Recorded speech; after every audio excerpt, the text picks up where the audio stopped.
That's the one we want. Can we hear me? I think I'm live now. Let's get a double check here on the audio. That's an A-OK 10-4 on my end. I don't know about your end. I'll turn the music down a little. We don't need it to be blasting and blasting. I think that's lower. There we go. Welcome to episode 2 of the Crunchin podcast, where we take a bite out of the convention-going experience. Today I'm going to be talking about London Comic Con, and I will be going solo for this podcast, and yeah, we'll see how it goes. This could only be an hour at most, I would expect, so let's hope we get some fun going. We got a couple stories I need to share and some great pictures and everything going on. I have some guests lined up for the next podcast episodes, which I'm doing monthly, so I didn't want to just not do one because I don't have a guest today. This is just me freeballing it. I've got some pictures and some stuff to show you. Maybe I can pull up some old references from the last episode, and we'll see. I thought the music was gonna keep going, but it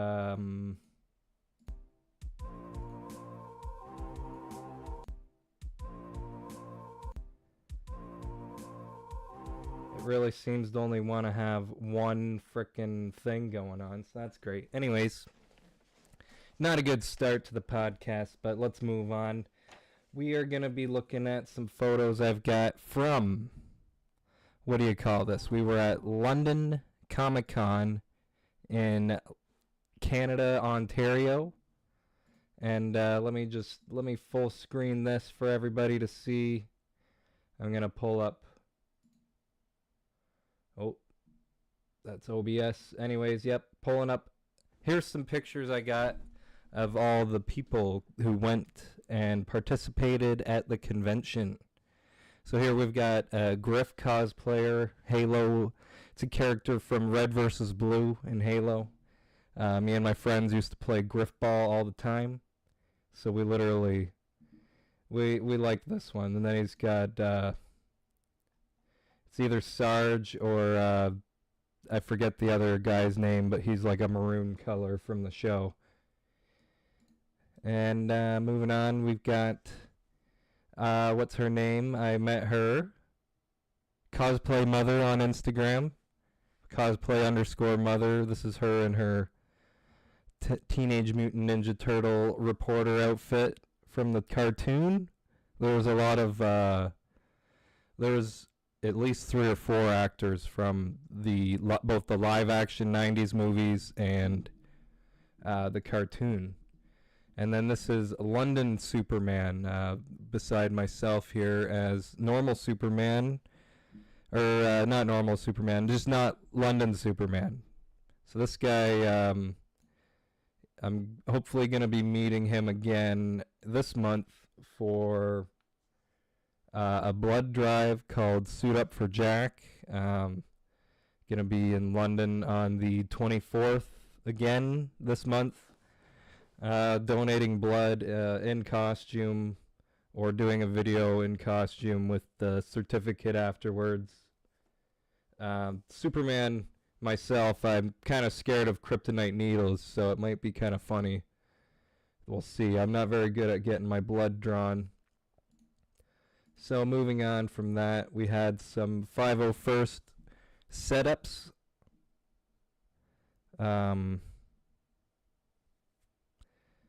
We've got Master Obi-Wan, Plo Koon, a Jawa, and a Stormtrooper. You know, kind of an odd bunch, but some cool folks indeed. And then we've got Padme here from Attack of the Clones joining in. This is my favorite display they got now. It's some B1 battle droids where they got the lightsabers already set up, and you can go up and hold on to them and pose with them. This is my friend Chano. Me, him, and my other friend went to London Comic Con together. Just like we did last year, actually. So it's gonna be maybe a recurring thing. I thought this droid looked really cool, and I had to take a picture of all the gonk and everything with it. Salacious B. Crumb.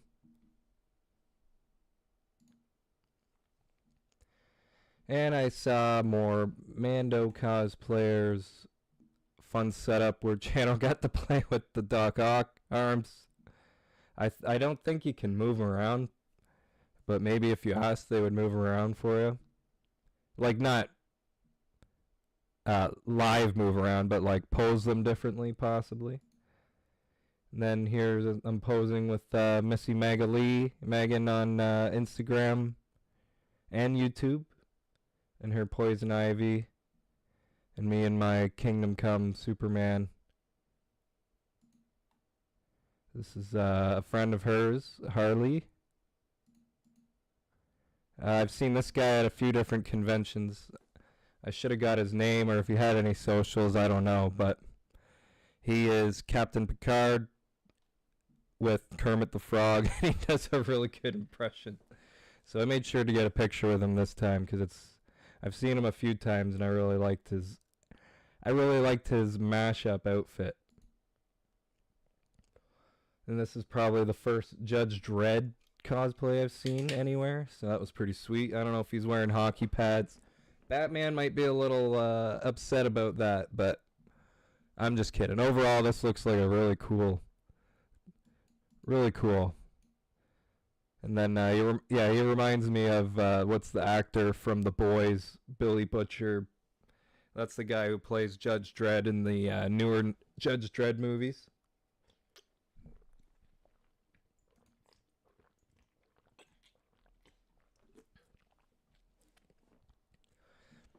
Here's some cool poses I had with a version of Joker here, where he's got a kryptonite gas mask so he can fight me. And then I'm pretty sure all of his gadgets are kind of based on the different Justice League members, is what he was telling me. So that he can fight them all. He wants to add like Wonder Woman's whip and a few other things. I think he had a Green Lantern ring. And lots of Halo cosplayers at the event. I think there's like a whole group that hangs out together. I had these guys as socials. I could probably put it down below afterwards. I'll put everyone down below afterwards, just like as always. If I can find their names. I'm sure I have it somewhere. And then I'm not sure what this is from, but these guys were walking around in their cosplay. Pretty fantastic little robot dude. He had all kinds of moving parts, and the guy is like pushing him around with a couple poles, but it looks really good. Hello there, PMP's Den of Antiquities. I am just going through some photos from London Comic Con, and I'm getting pretty sweaty because it's hot in my room, but it's good times. I've got some stories to share soon. Here's my buddy Chano at the, this is the Star Trek captain's chair where you do your captain's log and you give your orders. Talk to some Klingons over the intercom and stuff. And then I tried to do a couple poses as Superman. This reminds me of there's a Netflix show, and I forget what it's called exactly, but it's like a parody of the Justice League, and it's like a lot lower budget than The Boys, but I think I liked it better than The Boys overall. But basically in this one, Batman is separate from Superman, and Superman is like living in space on like some satellite, and he's sitting in a chair just like this when he well, let's just say that show doesn't have a very good first episode as far as what happens to Superman, and it just reminds me of that show. I'm trying to remember. It's like the League of Justice or something like that, or something or other on Netflix. It's a pretty wild show. It's only one season, so I recommend just watching it because it's a ride. It's quite the ride. And then I tried to look like evil Superman here. As evil as I can get. Here's another Christian Bale Batman cosplayer. I didn't get his name, but my cape was falling off, so I kind of ruined the picture. No one told me before they took the picture. I was told after, so he must have just not noticed right away. And then there's my friend James went to public school with him. I like to see him at the London Comic Con every year now. I might go to Niagara as well. I know he goes to that one, so I'm probably try and see him there next year too. But this is his Undertaker outfit. Pretty gnarly. I can't do that with my eyes. I feel like that would hurt. And then this is the London Superman guy. He got to talk with Laura Vandervoort, if I'm remembering how to say that right. She's a Canadian actress too, so I should be able to get the name right. And he got to do the panel with her where they talked a lot about how there was a FBI sting operation where someone was using her, like a picture of her and like using her identity to like illegally travel across the world basically, and they had warrants out for their arrest and stuff like that. And basically she had to be involved with this investigation to help apprehend the suspects and prove her innocence in a way, because she's Laura was kind of they thought maybe she was the one under trial, or perhaps she had aided this person in some way or other.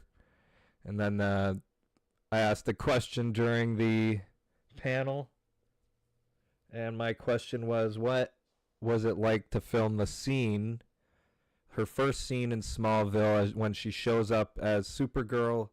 She dives in the water after Lex Luthor and saves his life, and she has to be like floating there with her hair like up and all her clothes floating really cool, and the lighting in that shot was really interesting. So I was wondering how they shot that, and she said it was filmed in the here, I can also just go to close up here, but she said it was filmed in the in a parking lot during the middle of winter, like in February in Vancouver.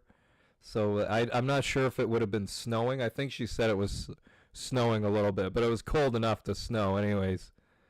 And basically she did it in a pool, a giant like tank, I guess, because it'd be taller than a normal pool, but in a parking lot. And they managed to get that shot in 2 takes, but I can only imagine how cold that was. It's like taking the polar plunge. A lot of people do that at the lake in the wintertime during the winter.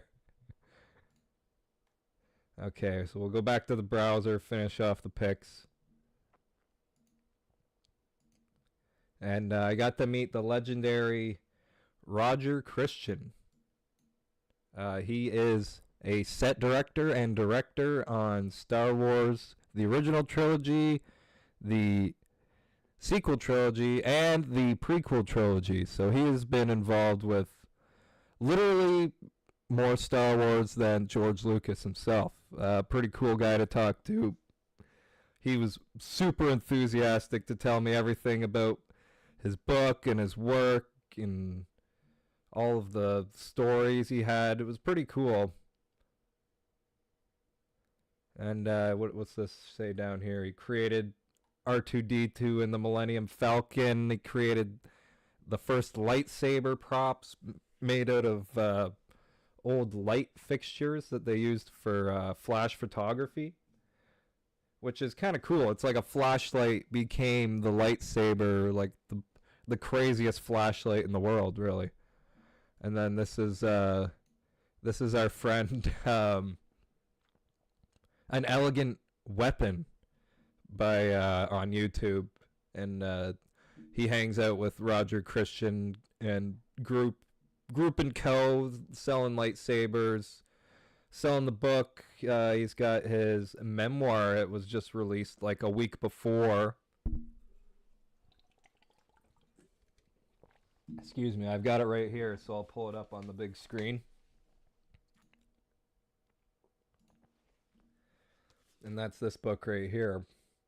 The Cinema Alchemist, Designing Star Wars and Alien by Roger Christian.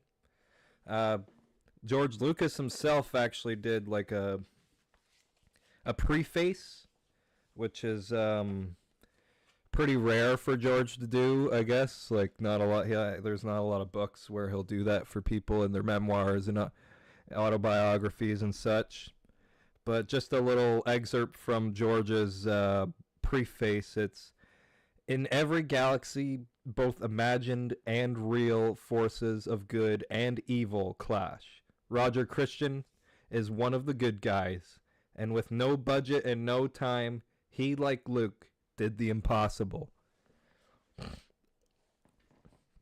And of course, that's referencing to the original trilogy, where they had little to no budget and running out of budget, doing A New Hope, creating ILM, and everything in between. Like, just absolutely insane. And he managed to get a lot of pictures printed. Like, I'll share a few here. We got the original design for R2-D2, based on, a lot of it's also based on Ralph McQuarrie's drawings and such, but Roger Christian was one of the people to really bring it to life.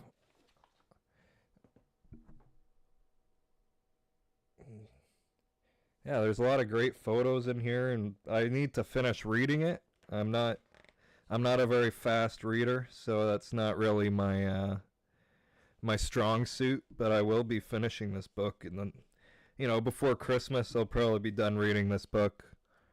I do take my time. There's a lot of interesting stories and photos, trying to get through them.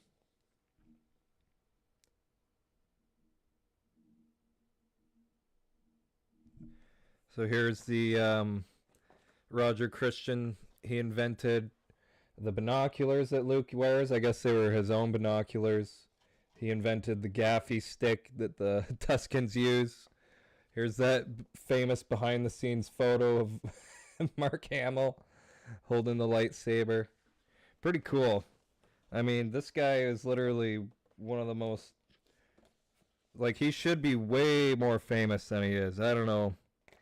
I didn't feel bad for him at the convention, but it's like he's kind of off into the corner a bit and has like his own booth, but it wasn't like he was it didn't feel like he was one of the guests almost, the way he was set up there.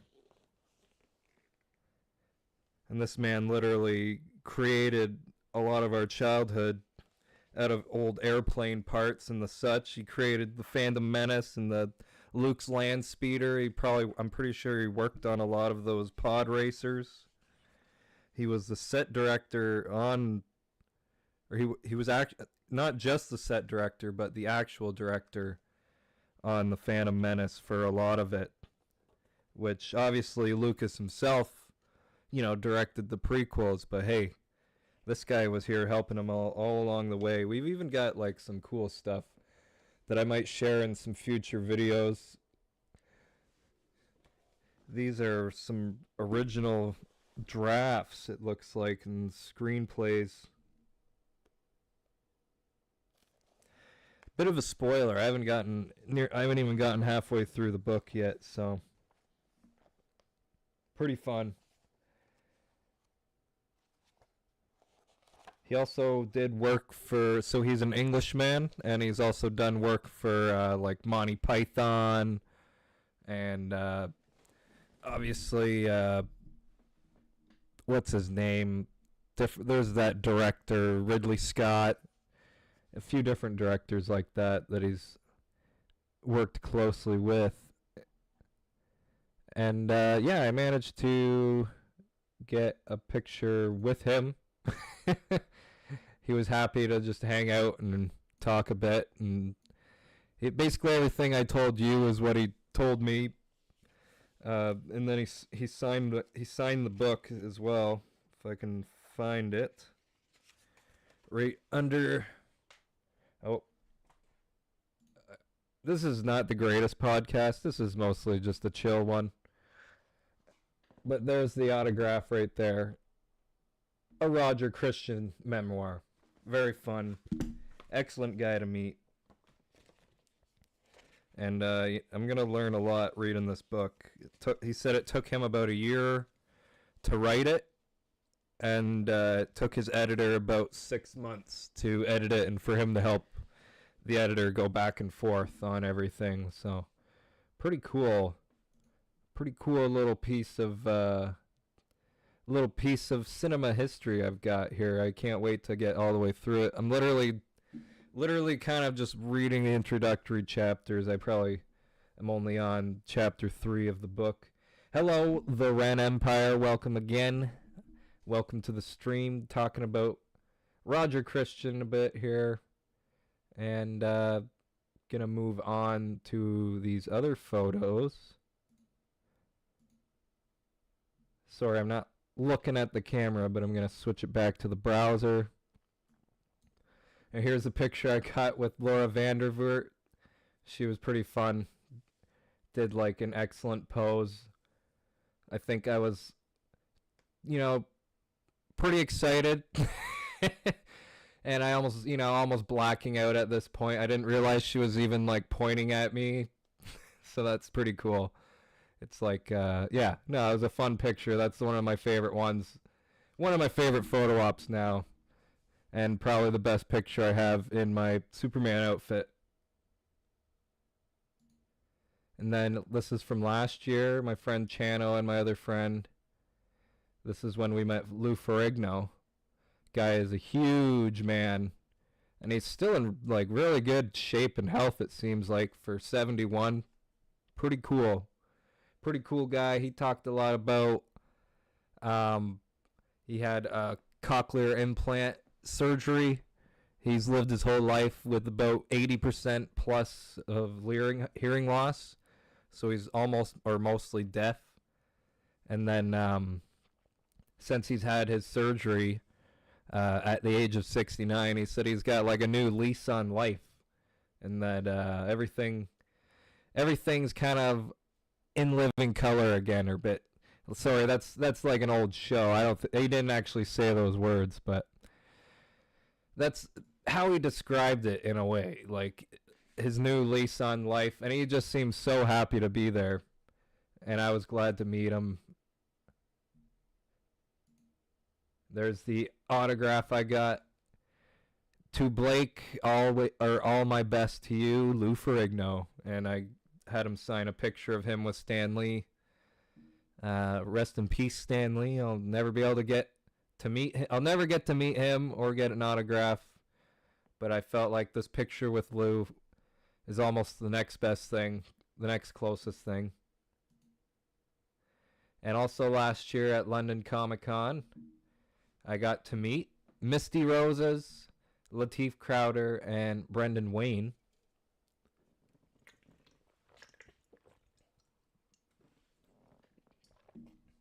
Sorry, just taking a drink here. But I got to talk with these three for literally a half an hour to 45 minutes between the three of them. And that's probably unheard at a convention like Toronto Comic Con or New York Comic Con or anything that's bigger than whatever 50,000 attendees in a weekend kind of thing. And I really got to spend time talking with them, and I've got some excerpts here that I wrote a long time ago that I've been wanting to share. I've already done a Misty Rosa's complete breakdown video of her career. Not a complete breakdown of her career, but it's like a 5 to 8 minute long video all about her involvement with Star Wars. She's done 6 different characters thus far. Could keep going. The number could keep growing. And she's been in a lot of other things that I highlight, like horror movies, uh, cartoons, TV shows, and the works. So go check that video out. I don't need to. I'll go over what I've written, but I don't need to go into further detail because that's a really good video. I've been wanting to do one on Latif and one on Brendan as well because it's just a really good experience. So yeah, here we go. Brendan Wayne. I was asking him some questions, and his favorite stunt. So he plays Mando, not as the stunt actor, but as the normal actor. Pedro Pascal does the voice acting. Latif does the real stunt work, and Brendan Wayne does most of the in-suit acting and some easier stunt work, obviously, like you can call it basically, but he wouldn't call it that.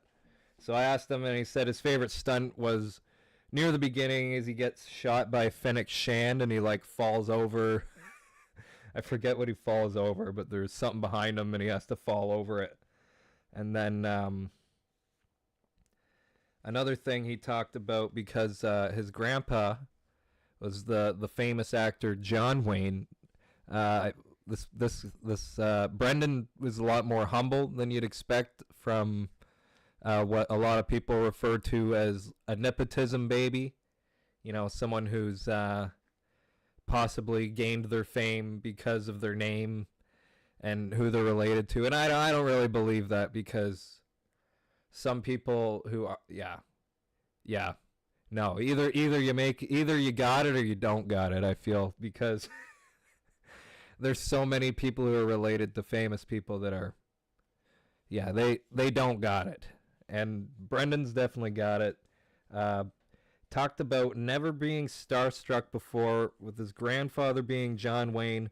He grew up referring to Ronald Reagan as Uncle Ron, and he never learned to look up to people in that type of way. So I must have asked him if he was starstruck on set about anyone. And what he said, the first time he ever really felt that way is when he met Carl Weathers on the set of The Mandalorian. And he said Carl acted as a mentor type to a lot of the younger actors on set. The charisma Carl exudes was very real. And I believe, I was talking to him about Carl before he passed away. So rest in peace, Carl Weathers. Big time fan all around. And then so when I got Brendan to sign the poster, I've got the Mandalorian poster with as many of the actors and people involved as I can get. Director Bryce Dallas Howard, etc. But I was the first person that he signed his name as Lieutenant Landers, and that's his own character in the Ahsoka series where he plays one of the X-Wing pilots, and he's one of the ones that didn't die. So like when Thrawn or Morgan Elsbeth's big like ring is blasting off, he's one of those pilots that kind of like their ship gets thrown to the side, and you do see him in the cockpit. That's how I knew it was him for sure. And then anytime he tells me himself that anytime the helmet is on, Brendan or Latif are under the armor. So as much as Pedro might say he's in the armor in the first season, all three of these actors actually kind of had some stories that would allude to the contrary. That is. And what is this here? The Jedi episode was his other favorite. Okay. The Jedi, I think that is the one where he meets Ahsoka Tano. If I'm not mistaken, that's a pretty cool episode. So I can see why not even just the fight scenes, but the interactions and the different characters, meeting Morgan Elsbeth and getting the spear. I'm sure that's a big one. Okay, so that was all I had written for Brendan, but he literally, I say we, but he would talk on and on and on. Like he wanted to just tell me everything about his career and with Star Wars. He was a very charismatic guy. Like you wouldn't know that he was famous or anything. I don't know. I thought he was pretty cool. So Lateef, let's see. He had some favorite stunts, and let me tell you, this is where we're gonna get into that story that I may have typed in the description where no one's heard this story before. And how far are we into this podcast here? Okay, half an hour. Okay, that's a good mark here. But the meat locker fight scene in the Book of Boba Fett show, I think, that is what Lateef said was his favorite stunt. And he was like behind his table, like he was like, ah, like reenacting the scene where he cuts the guy in half, and like I can just picture Lateef like being so animated under the Mando helmet during all of his scenes. But and then and then he had a little story about that fight scene because it was such, like, in the meat locker, he chops the guy in half through the table. That's the scene he was reenacting. And Bryce Dallas Howard, I think, was the director on that one. And she had to call up Dave Filoni at 2 a.m. just to confirm that they were allowed to film a part where he cuts someone in half with the darksaber. So it's like, can we do this? Are we allowed for this on the show? I mean, it is Book of Boba Fett. We should be able to get pretty dark. And we don't need to talk about that show anymore. Just kidding. His other favorite fight scene is the one he has with Paz Vizsla, which I'm thinking that was also in the Book of Boba Fett because they're on like that walkway, and the armorer's like, so did you take your helmet off or what? And then he has to fight him. Pretty cool.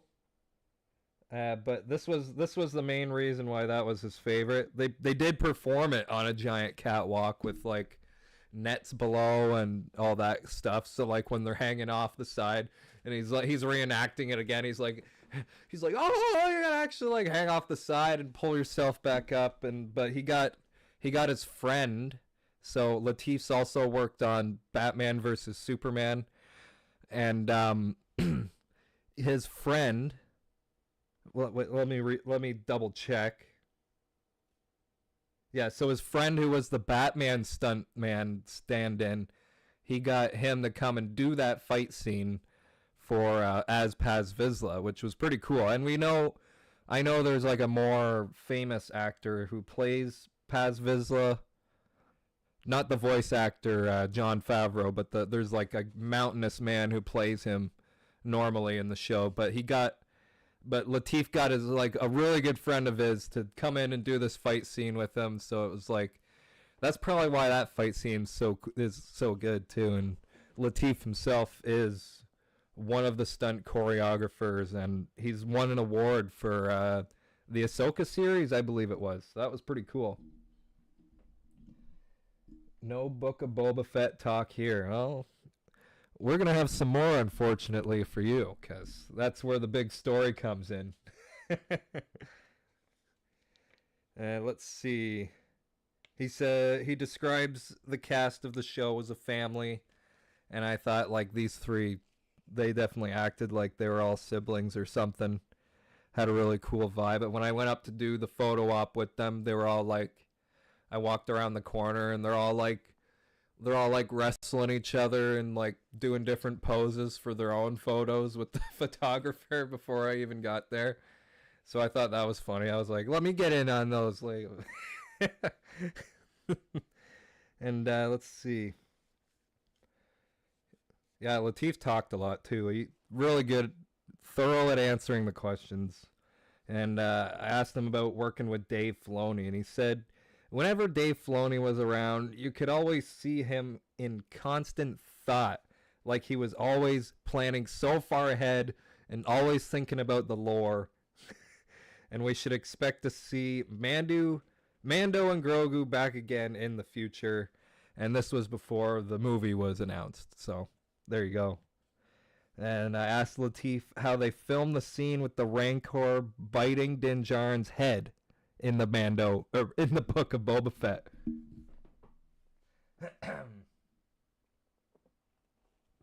No, that's all right. Everybody's got their own opinions on Book of Boba Fett. You know, I brought up Batman versus Superman, and that one might be the one that I don't like very much. But my opinion doesn't affect your opinion, and vice versa. But basically, this is the story I was trying to get to here on Story Time with Percy Man, and this is how they filmed the Rancor scene where basically Mando is fighting the Rancor in the Book of Boba Fett, or like trying to wrestle it basically, and he shoots fire in its mouth, and that pisses the Rancor off, and he grabs him, and Rancor puts him in his mouth, and he's like, ah, and he bites down on the helmet.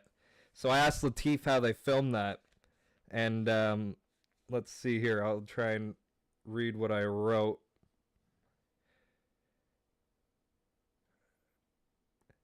He said it was a giant Rancor head that was created to bite down on him. So this was like a giant animatronic, real metal, giant head, a beast, like with all the bells and whistles on it that you need to make a head move. And they strapped him into a harness where he couldn't move. So he was like this. If you can remember, the Rancor's like grabbing Mando like this with his hand. So they have him strapped into the harness and on like a stretcher basically, and they like rolled him in, and they drove his head right into the Rancor. And this was a story. He's there with his wife, and he literally he asked his wife, he's like, have I told anyone about this story before? Because I don't think I have, and I don't even know if I'm allowed to tell this story. So that kind of I was like, whoa, what do you mean you're not allowed to tell this story? And he said that the mechanism malfunctioned, and that the robot actually bit into his prop helmet enough that he could feel the pressure on his head. This is the stuntman for The Mandalorian. And, he says he's never told anyone that before. Plus, he could have been seriously hurt if the helmet had failed to protect him, even just that little bit. And I believe it, because, holy crap. Could you imagine? You're being bitten, and you're also in a helmet. It's pretty hard to communicate back and forth with all your team and stuff to what's actually happening. And he's supposed to be acting like he's being frickin' bit in the head. So if he starts to act like he's actually being bit in the head, when is there a safe word? What's the stop? What's the go? That's pretty dangerous. I hope they figured out a better way to achieve that kind of effect in the future, because we don't want to lose people like Latif. He's a gem to talk to. London Comic Con. Also, hello, JT Lovecraft. Random stream? Oh, perhaps. Or maybe this is episode 2 of the Crunchin podcast, coming at you once a month, every Saturday, first weekend of the month. That was all I had with Latif there, and then I've got a little bit of when I talked to Misty and when I talked to Lou Ferrigno. I can finish. That might finish the stream off almost. Let me look at it quick here. Okay, no, it's not that long. So, Misty Roses. She plays the Frog Lady, Quill, another Frog Princess, and 2 other Ugnaught characters in the Mandalorian series. And there's the Pirate Coxswain, and she plays the Snivian bartender that's in the season 3. And there's the mechanic Saphir, that's his name. That's the other Ugnaught I was thinking of. And obviously Quill is her main Ugnaught, and he is voiced by crap. I know this. I should know this. Nick Nolte is the one who voices him. And the whole time I was there, I couldn't stop thinking about how Nick Nolte voiced her character, and then two two, three people down, you see Lou Ferrigno, and Lou Ferrigno voices the Hulk in most adaptations before Ruffalo, anyways. The Hulk, not Bruce Banner himself. But Nick Nolte was the Hulk's dad in the 2003 movie. So I was just in my head, I just couldn't stop thinking about the Hulk and Nick Nolte and everything kind of meshing together like that. Anyways, let's see here.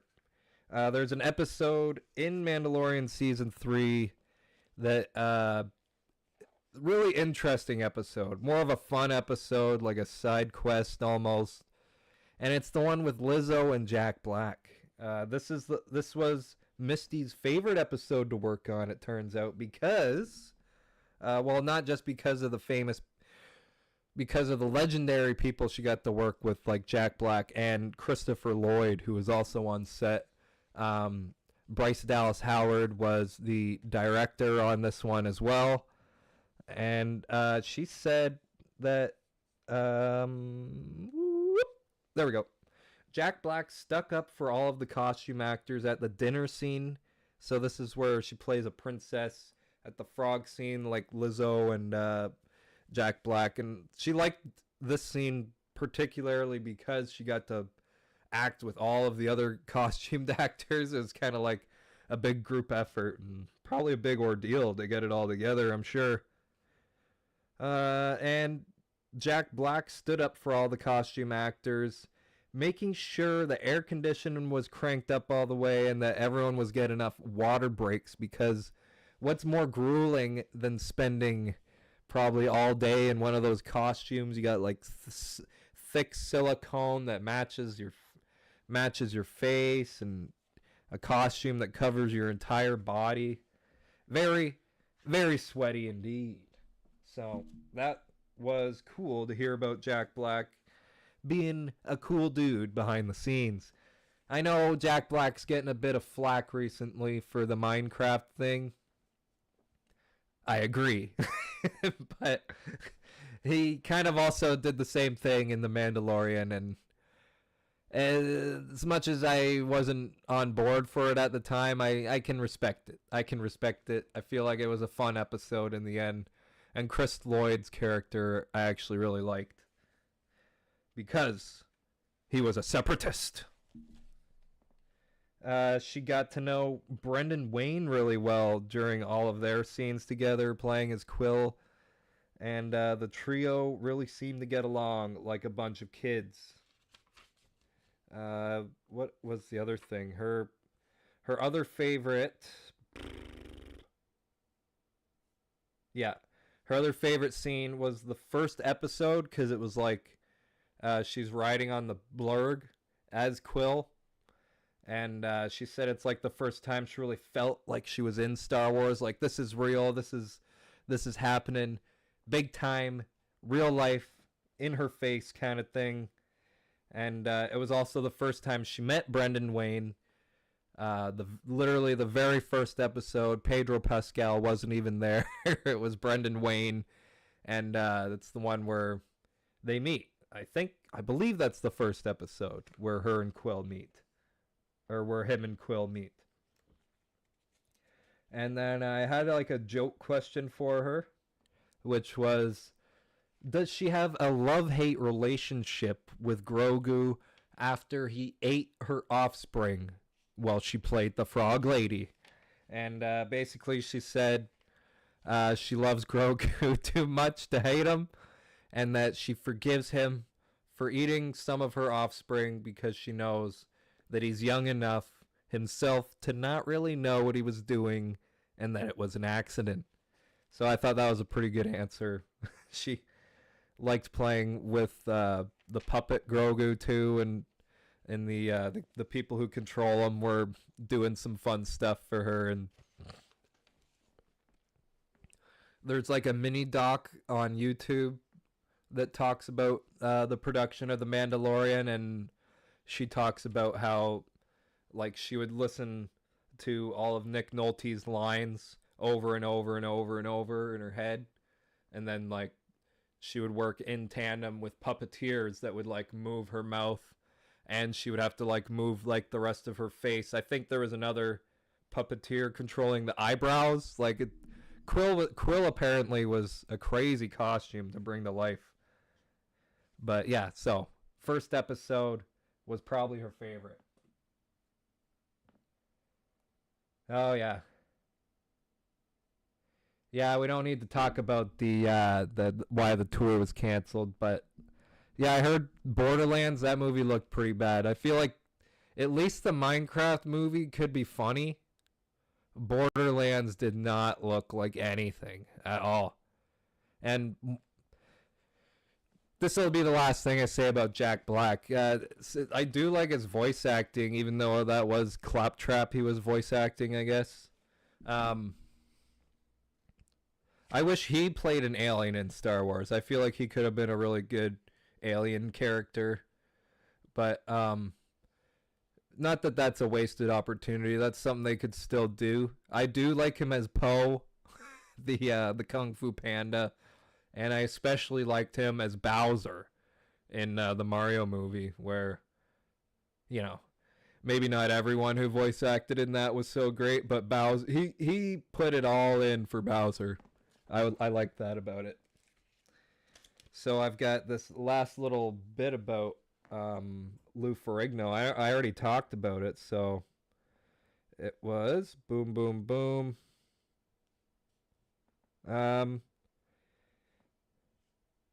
Yeah, so when I asked how he came up with the voice of the Hulk for the 2008 movie, but he's voiced the Hulk in, obviously, I don't think he did it in the TV show, but he played the Hulk in the TV show, and then he voiced the Hulk in the 90s cartoon, and then in the 2003 Hulk, and then also in the 2008 Hulk with Edward Norton.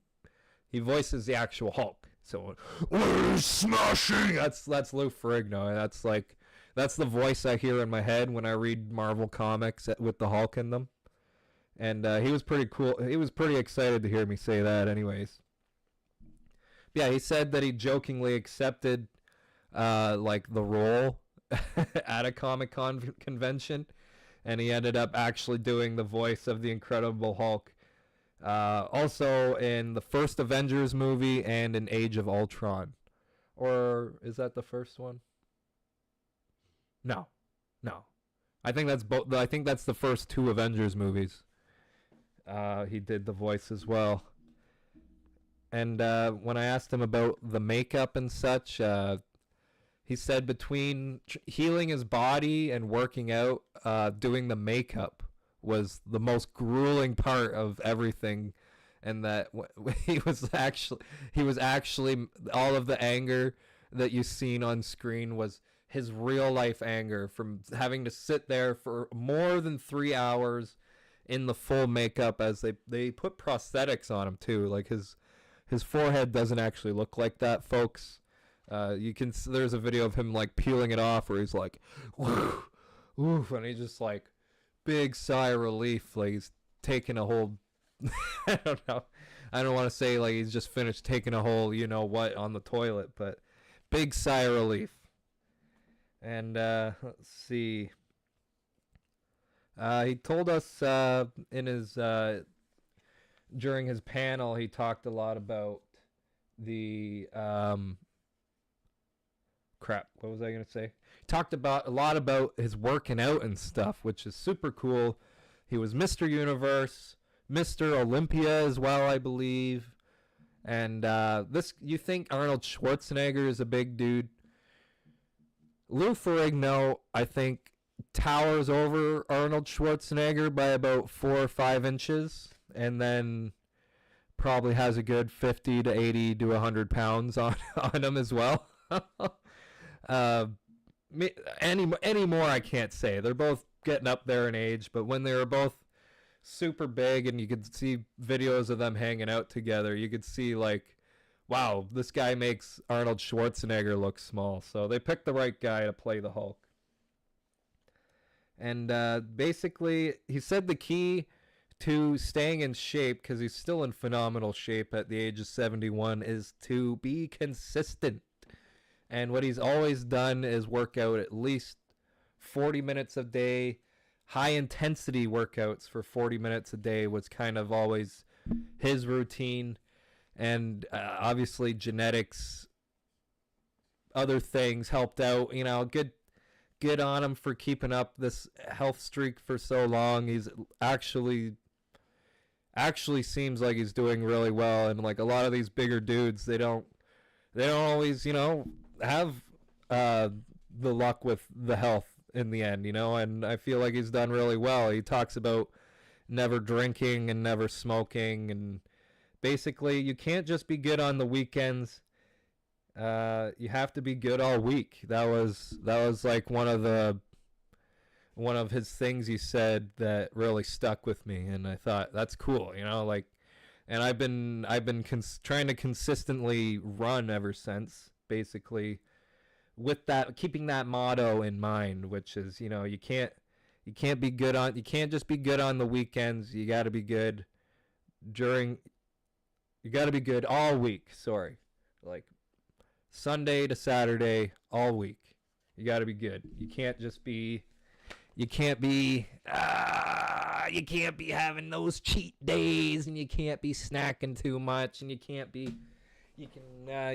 you're allowed to have rest days, especially if you get hurt.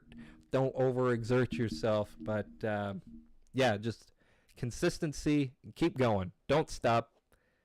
You got to be good all week, not just on the weekends. I don't know why I'm pummeling that into your brain so much. This is not like a workout podcast or anything. I don't work out that much even. Running and cardio is my main focus. I play hockey. I am a Canadian, so I do gotta try and keep in shape for that eventually. 'Tis the season. So, where are we sitting at here? 10:08. I started at 9:16. I was a minute late. Sorry about that one. Did not mean to be a minute late. Do I have any other things to share? A couple. Some in real life things I can show you. This is cover work, custom cover art, one of a kind cover artwork done by the One Surge. And I'm going to take it out of the sleeve, being very careful here. I'm going to get this framed eventually, but I just want to show you how legit this X-Men comic cover is. This is all hand-drawn by the One Surge. I'll put his link below. Signed as well. It's Gambit with Rogue's face in the background. This is like my new prize. Oh, there's Rogue in the background right there. But like, look at you see like the paint bleeding through onto the back of the page. Very cool, very real artwork done by the One Surge. And there was a bunch of others he had for sale. I was really tempted on getting another one, but my wallet said no, thank you. Today, at least. Next year, I'll probably get another one because these are super cool. He also did the convention had like a exclusive Teenage Mutant Ninja Turtles comic that he did the custom cover for. That was printed exclusively for London Comic Con. He's done work for Marvel and DC. All kinds of stuff. I'll show you the 3 prints I got from him while I'm on the subject. I pulled these off the wall before the stream so I could show you guys. But I don't know if we got any Batman fans in here. The Batman 2004. Okay. Now, if you haven't seen this show, it's 4 seasons long. I do recommend it. It does get better after the first season. The first season is still pretty good. If you enjoy the first season, definitely watch the whole thing.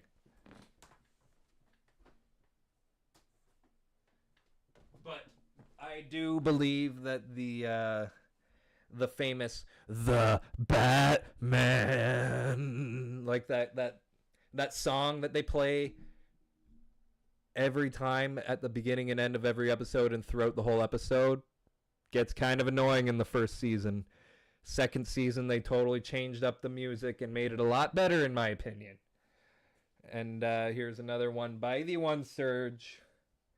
This is Anakin's Fall to the Dark Side. We've got Obi-Wan, Ahsoka, Padme on the one side where he's holding his good lightsaber. Actually, it looks like he's holding Obi-Wan's lightsaber. I could be wrong. But then in this one, he's holding Darth Vader's lightsaber. That's either Obi-Wan's or Luke's lightsaber, though. That's interesting. I just noticed that. But this is probably one of my favorite pictures of Darth Vader. The reflection in the eyes is super cool.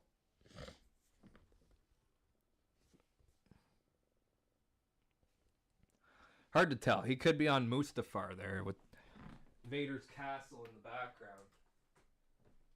And hey, look at that. It's Vader's castle in the background.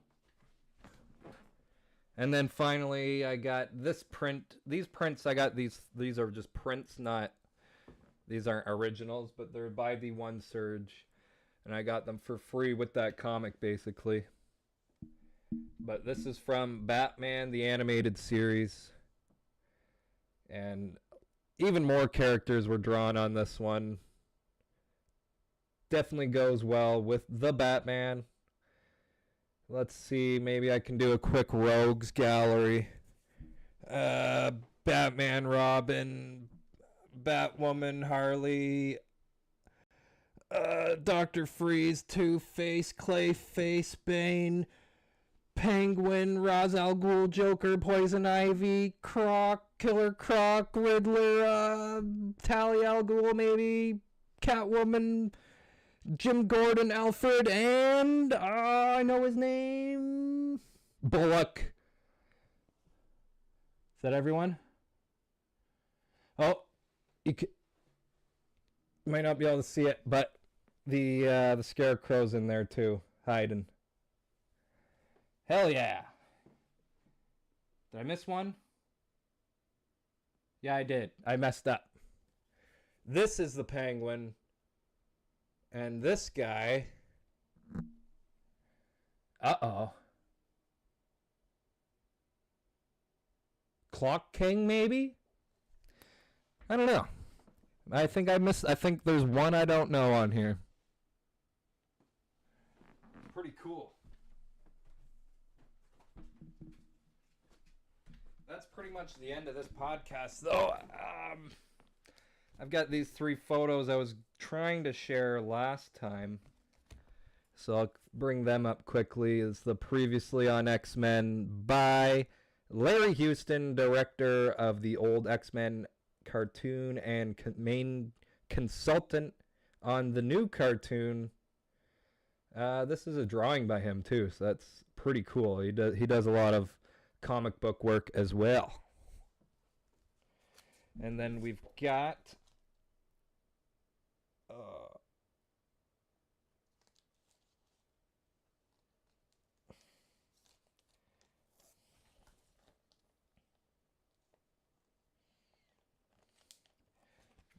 this one from Allison Kurt. She played Jubilee in the old show and Absissa in the new show, which is an old character version of her younger character, which is kind of cool. Bit of a meta casting there, right? And I took a quote from that episode. Living doesn't get cheat codes or extra lives, but it has friends and family. Now that's the kind of cheese that I like in my cartoons. And gosh, this is the one I messed up where I got maybe you can't even tell, but I put it in the plastic sleeve too soon and half of the ink got pulled off. But it's the Storm voice actress, and I can't even read the name. That's how bad I've messed it up. But I believe her name was Allison as well. Allison something. And had her write down, "Ancient sands, heed my command and reclaim these relics of hatred." And that's like the episode where Cyclops is like, "Give him the forecast." And she's just like, says that. She's like, she's got like magic, man. I don't know. She usually like says some incantation before doing her crazy powers. So, mutant, God, I'll let you decide. Probably a bit of both. But I think that's it. If you were here for the last stream, I built this bad boy, but I did not show off the wings expanded. Can do that now. That's what it looks like there. Can almost get like another view here. This ship is about the same size. Don't ask why there's a stormtrooper piloting it. But you kind of, if I press this button here, all of a sudden it looks a lot like our Sith infiltrator. So my thinking is maybe this is kind of the evolution all the way up to the Eta class. Maybe the Jedi and the Sith aren't so different after all. Oh, I mean, my friend Qui-Gon, he built it. It wasn't me. I had him come up on the channel and built it. Pretty cool guy. He's been in a few feature films. You might have seen Batman Begins or Taken 1 through 19. And he's in something else. I don't know. The Phantom Menace. That's a good one. He does some voice work on the Clone Wars. And then he's also in the Kenobi series. Or maybe he's been here all along and you just weren't ready to see him.